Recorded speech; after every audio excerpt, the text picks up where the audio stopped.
कल का दिन किसने देखा, आज का दिन खोए क्यों। जिन घड़ियों में हंस सकते हैं उन घड़ियों में रोए क्यों। अब आप सुनिए प्रवचन विषय जिंदगी इम्तिहान लेती है। जीवन सफ़र का दूसरा पाथेय है। जीवन में संघर्ष ही उत्कर्ष का द्वार खोलता है। अतः दुख का क्षण परिवर्तन का क्षण है, इसीलिए जिंदगी इम्तिहान लेती है। जीवन के संबंध में एक चिंतक की कुछ पंक्तियाँ अत्यंत प्रेरणास्पद हैं। कभी खुशियों का सामान देती है, कभी गम का विष जाम देती है। यातना की यूनिवर्सिटी में रखकर जिंदगी इम्तिहान लेती है। याद रहे, जीवन एक परीक्षा है जिसे प्रत्येक व्यक्ति चाहे अनचाहे, गाहे बगाहे, मन से या विवशता से, समझ से या भय से देता ही है। इस संसार में हर आदमी के चेहरे पर दुख ही लिखा है। व्यथा ही उसके जीवन की एकमात्र कथा बनकर रह जाती है। हर व्यक्ति यहाँ ऐसा महसूस करता है, जहाँ मैं हूँ वहाँ बड़ा दुख है और जहाँ मैं नहीं हूँ वहाँ बड़ा सुख है। इसका कारण है दूसरे के दुख उसे दिखाई नहीं देते। एक व्यक्ति भगवान की प्रतिदिन प्रार्थना करते हुए एक ही बात को रोज़ दोहराता था, हे भगवान, आपने मुझे इतना दुखी क्यों बनाया। दुनिया के सारे लोग तो सुखी हैं और मैं अकेला ही दुखी क्यों हूँ। आखिर मेरा कसूर क्या है। भगवान ने एक दिन उस भक्त से पूछा, बेटा तू चाहता क्या है। उसने कहा, भगवान मैं यह नहीं कहता मेरे दुख दूर कर दो, आप तो मात्र इतना कर दो, मुझे किसी दूसरे का दुख दे दो। मैं किसी से भी अपने दुखों को बदलने के लिए राज़ी हूँ, किंतु जो दुख मुझे दिया है वह मुझे मत दो। मैं जब दूसरों को देखता हूँ तो सब मुझे खुश दिखाई पड़ते हैं।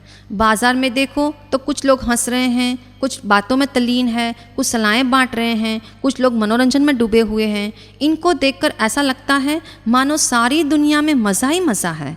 मैं अकेला ही ऐसा हूँ जो दुख भोग रहा हूँ।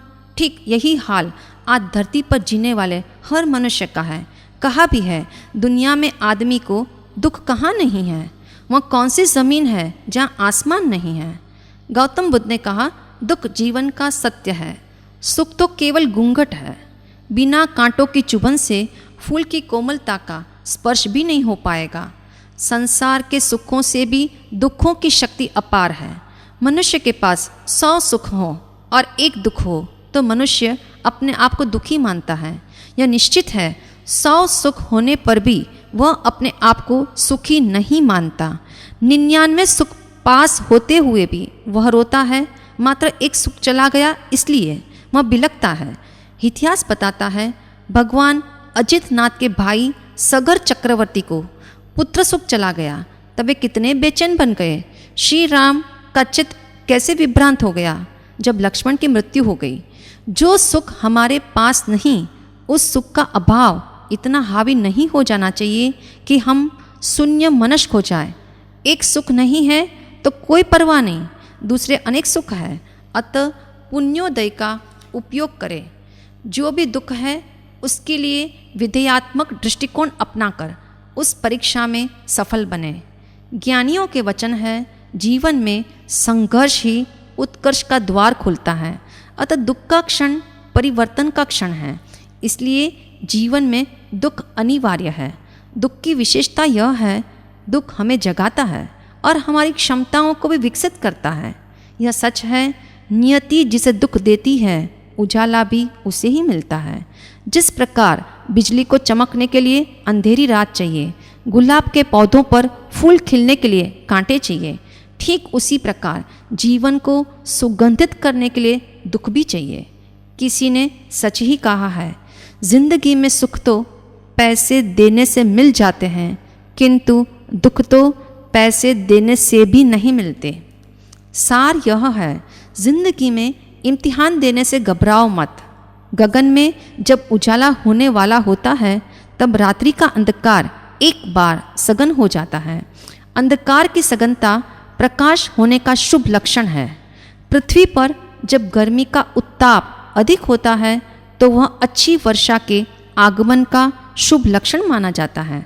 सुख हमारा इंतज़ार कर रहा है, बस एक बार दुख रूपी दरवाज़ों को पार करना है। अतः दुख की चोट पड़ने दो। नगाड़ा कभी अपने आप नहीं बजता। डंके की चोट पड़ने पर नगाड़े की ध्वनि दूर दूर तक पहुंचती है। जैसे गिरना उठने की पूर्व भूमिका है, उलझाव सुलझाव की पूर्व स्थिति है, उसी प्रकार दुख भी सुख का द्वार है। महाभारत युद्ध की समाप्ति के बाद जब श्री कृष्ण द्वारिका जाने लगे तो माता कुंती ने उनसे दुख का वरदान मांगते हुए कहा था, हे भगवान, मेरे जीवन में थोड़ा दुख हर समय बना रहे ताकि आपके परम सत्य के दर्शन में मेरा ध्यान सतत बना रहे। जब जिंदगी में चारों तरफ सुख ही सुख हो तब मनुष्य आलसी बन जाता है। पाश्चात्य विद्वान इमर्सन ने कहा है, जीवन की वास्तविकता को समझने के लिए एक बार दुखों की अग्नि में तपना आवश्यक है। एक किसान परमात्मा से बहुत परेशान हो गया। कभी वर्षा अधिक तो कभी धूप अधिक, कभी बाढ़ तो कभी सूखा, कभी ओले गिर जाए तो कभी पाला पड़ जाए, जिससे फसलें खराब हो जाती थीं। आखिर एक दिन उसने परमात्मा से कहा, भगवान, मैं तो आपकी लीला से परेशान हो गया हूँ, एक बार मुझे मौका दो। मैं जैसा चाहूँ वैसा मौसम हो जाए तो दुनिया को धन धान्य से भर दूंगा। परमात्मा ने कहा, ठीक है, एक साल तेरी मर्जी से सब कुछ होगा, मैं दूर रहूँगा। किसान ने जब धूप चाही तब धूप, जब जल चाहा तब जल, जितना चाहा उतना मिला। किसान मांगता रहा और बड़ा खुश होता रहा, क्योंकि गेहूं की बालें ऐसी हो गई जैसे बड़े बड़े वृक्ष हों। यह देखकर किसान बहुत प्रसन्न था, लेकिन जब फसलें काटी तो छाती पर हाथ रखकर बैठ गया। गेहूं भीतर थे ही नहीं, बालें ही बालें थी। किसान बड़ा दुखी हुआ और कहने लगा, परमात्मा, ये क्या हुआ? परमात्मा ने कहा, इस गेहूं की फसल को संघर्ष, तूफान और प्रतिकूलता का तूने कोई मौका ही नहीं दिया। इनके प्राण निर्मित नहीं हो सके। ये बालें बड़ी तो अवश्य हो गई, लेकिन भीतर से पोली रह गई। दुख और संघर्ष ही ऊर्जा बल निर्मित और संग्रहित करता है। चिंतनकार कहते हैं, जीवन पथ का सच्चा पाथेय यही है। सुख की अपेक्षा दुख ज़्यादा पॉजिटिव है। दुख सुख से अधिक उदात्त और शोधक है, जो आत्मा को शुद्ध करता है। फूल की अपेक्षा कांटा अधिक मूल्यवान है। यदि गौर से देखा जाए तो सभी जानते हैं फूल का सिर्फ स्पर्श हो सकता है, पर कांटा तो प्रवेश कर जाता है। दूसरी बात, फूल क्षण भर के लिए जीवित है, जबकि कांटा जिंदगी भर के लिए होता है। अतः दुख कुदरत का सात्विक दान है।